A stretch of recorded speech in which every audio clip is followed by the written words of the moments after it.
What would you think if I told you you could unpack once, live like a local for a month, without breaking the budget? We've tested the waters by staying anywhere from a week to 6 weeks in each of these amazing places. And today we're sharing 6 towns that we'd happily return to for a much longer stay. And here's the kicker.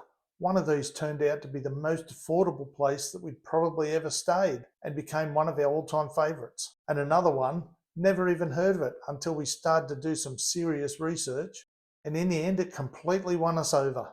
So stick around and find out which 6 towns made our list. If you're looking for a place to soak up all that southern Portuguese sunshine, then Portimao is our top recommendation. It has all the coastal flair with not nearly as much of that crazy tourist vibe. Within an hour of Portimao, you'll find beautiful beaches, those amazing Algarve cliffs, and magnificent turquoise waters. What more could you want? Plus, being based here means that you've got easy access to the entire coast without being in one of the major tourist bubbles. Best part, you're only a quick train ride from places like Lagos or Faro, a couple of hours train from Lisbon even, and day trips to Silves or Monchique are a must. So, if you like the idea of the sunshine of southern Portugal, but you want a place that's a bit more driven by community, then our next pick might just win you over. Merida, Mexico is like that friend that invites you over for dinner, feeds you until you can hardly move, and then talks you into coming dancing in the plaza. It's welcoming, it's friendly, and the food is absolutely next level. We ended up spending 6 weeks in Merida, mainly because we'd heard about the friendliness and the great family atmosphere. And honestly, after 6 weeks, it was all true. Within a week or so, we were chatting with our apartment neighbours. We had even been invited to a local's birthday party. It's that easy to feel like part of the community if you put in the effort. And yeah, you've probably heard that it's hot, and it is. You'll probably be best friends with your air conditioner by the time you leave. But at night, the city transforms. Music, markets, and plazas that just feel like one giant family celebration. But if you need a short break from that sort of lifestyle, then within a short distance, you can visit cenotes. You can even go to the beaches at Progresso, just 40 minutes away. Now, if Merida's sense of history gets you excited, wait until you spend time in a city that was once the centre of the Inca Empire. Now, first up, let me make it clear. Cusco should never just be a quick stopover on the way to Machu Picchu. Stay here for a while and you'll discover a city that's alive with colour, culture and history on every corner, and beautiful friendly locals that thrive in the high Andean air. When we first started considering a stay in Cusco, we thought it would probably be a bit more touristy. But what we found was a town with its own unique personality, a place that doesn't deserve to be overshadowed by its more famous neighbour. Markets where locals shop, plazas where you'll see the women in their traditional outfits, and something of a creative energy that just pulled us right in immediately. And sure, it may take you a day or two to adjust to the altitude, but once you do, this place easily feels like home. Want to do something outside of town?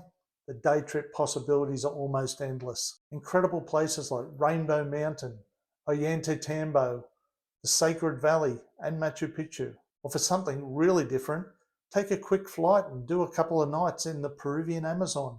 A lodge there was just an amazing experience. Of course, Peru's full of surprises, but Mexico has some surprises of its own. And the next city on our list went from unknown to much loved in the first couple of days. Just an easy drive north of Mexico City is Queretaro. And let me tell you, it's a city that makes you go, how did I not know about this place sooner? Plazas filled with restaurants, music and dancing, and a cost of living that makes longer stays very viable. When Pauline and I were working on this list, we were both surprised that each other had picked Queretaro. But that just goes to show how much it surprised us. We never planned to love it. We didn't even know if we'd like it.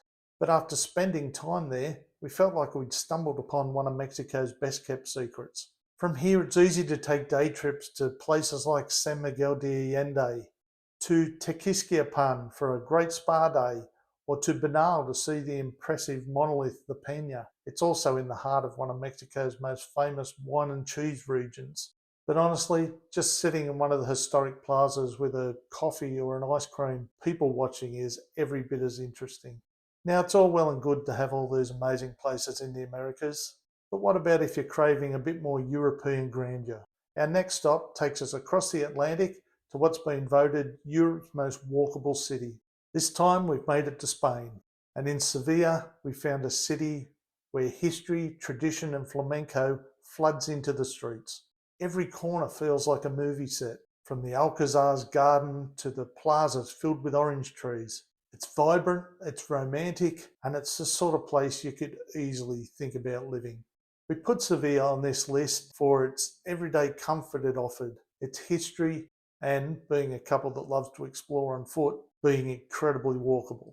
We wanted to stay somewhere where we could dive into those Spanish traditions but still have all the conveniences of a modern city. Without a doubt, Sevilla ticks all the boxes. It's also the perfect hub for day trips. Cordoba, Cadiz, Ronda, Setinel de las Bodegas, even a quick trip into Portugal. It's all possible from a central base in Sevilla.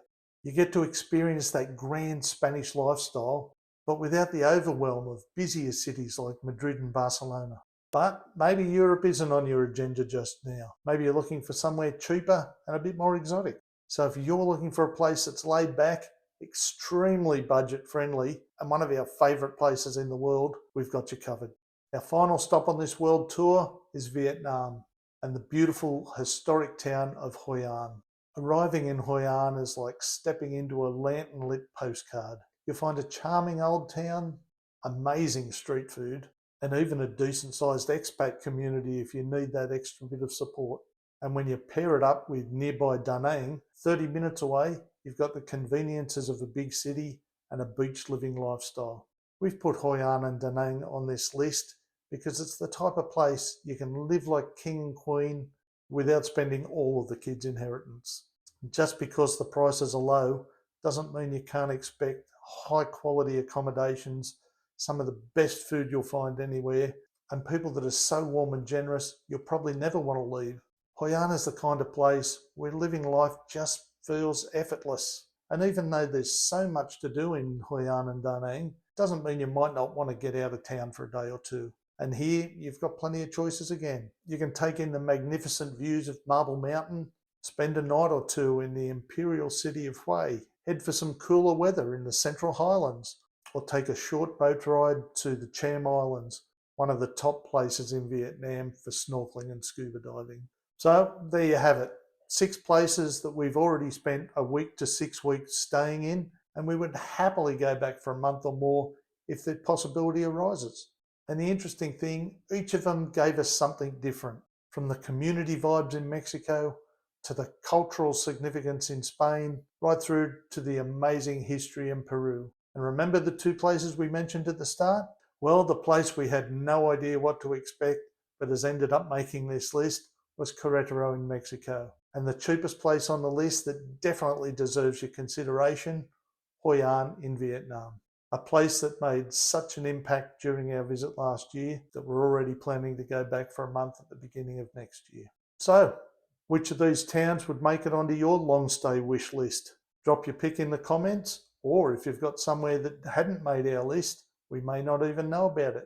Let us know as well. Because when it comes down to it, once we've both retired, we're going to be looking for places to visit. All right, video's done. Must be time for a cocktail. Bye.